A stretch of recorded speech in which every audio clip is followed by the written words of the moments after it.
y power 4 divided by 2 5xy का square, 2 5xy का, ठीक है।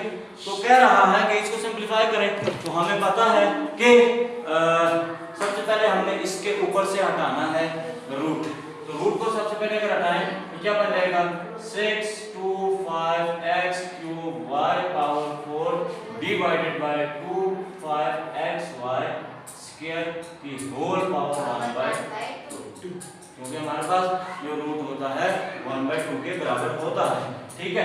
तो यहां से बन जाएगा,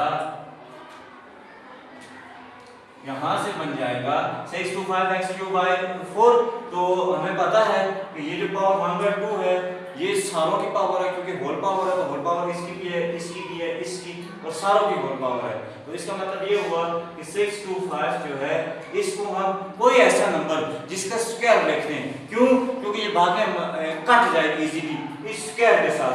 तो 6 2 5 किसी नंबर का स्क्वायर बनता है, तो हाँ एक ऐसा नंबर है जिसका स्क्वायर बनता है, जिसको बोलते हैं 25, इसको क्या बोलते हैं 25 का स्क्वायर। यहां से हम देख लेंगे x की पावर 3 y की पावर 4 डिवाइडेड बाय, इसको हम लिखेंगे, देखो 25 है तो 25 25 जो है वो किसी नंबर का स्क्वायर है तो वो 5 का स्क्वायर बनता है। हम इसको भी लिख लेंगे 5 का स्क्वायर x और y की पावर 2 होल पावर 1/2, ठीक है। अब यहां से बन जाएगा कि देखो जहां जहां पर जो पावर है वो वहां से कटती जाएगी। अब ये स्क्वायर और ये आपस में स्क्वायर क्या हो जाएंगे, कैंसिल हो जाएंगे।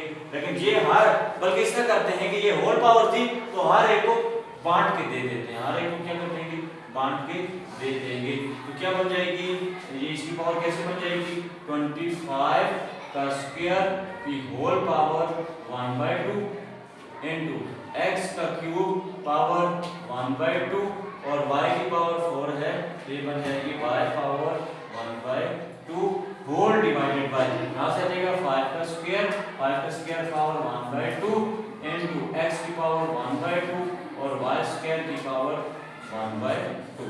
इसका मतलब ये हुआ कि होल पावर थी तो होल पावर को हमने सबको बांट के दे दी, डिस्ट्रीब्यूशन कर दी, तो होल पावर को हमने सबके लिए अलग अलग करके दे दिया। तो यहाँ से बन जाएगा कि ये 2 के साथ कैंसिल हो जाएगा, यहाँ से क्या बन जाएगा 25, यहाँ 1 पावर बच गई। तो हमें पता है कि पावर किसी कुछ नहीं होती, उसकी पावर 1 होती है, इसलिए 1 लिखने की जरूरत नहीं है। यहाँ से बन जाएगी x की पावर, ये कितना हो जाएगा, ये 3 1 के साथ मल्टीप्लाई होगा कितना हो जाएगा 3 डिवाइडेड बाय 2। यहाँ से बन जाएगा y की पावर, देखो ये 4 है ये 2 है, 2 1 is 2 2 2s are 4, तो y का क्या बन जाएगा स्क्वायर। ये 3/2 हमने इसलिए लिखी क्योंकि 3 और 2 आपस में डिवाइड नहीं होते, तो जब डिवाइड नहीं होंगे तो उसको एज इट इज लिख देंगे। यहाँ से बन जाएगा 5 की पावर 2 है तो 2 से क्या हो जाएगा कैंसिल आउट हो जाएगा, यहाँ से क्या सिर्फ बच जाएगा 5 बच जाएगा, ठीक है। अब यहाँ पर x की पावर 1/2 है तो उसको उसी तरह लिखेंगे x पावर 1/2, यहाँ से बन जाएगा 2 2 के साथ कैंसिल हो जाएगा, तो यहाँ से क्या बन जाएगा सिर्फ y बच जाएगा, ठीक है। तो अगर आप मजीद इसको सॉल्व करना चाहें तो भी कर सकते हैं, लेकिन अगर आप इस क्वेश्चन को यहाँ तक करें तो ये भी आंसर इसका ठीक है, इसको कोई चैलेंज नहीं कर सकते, ठीक है। सही है।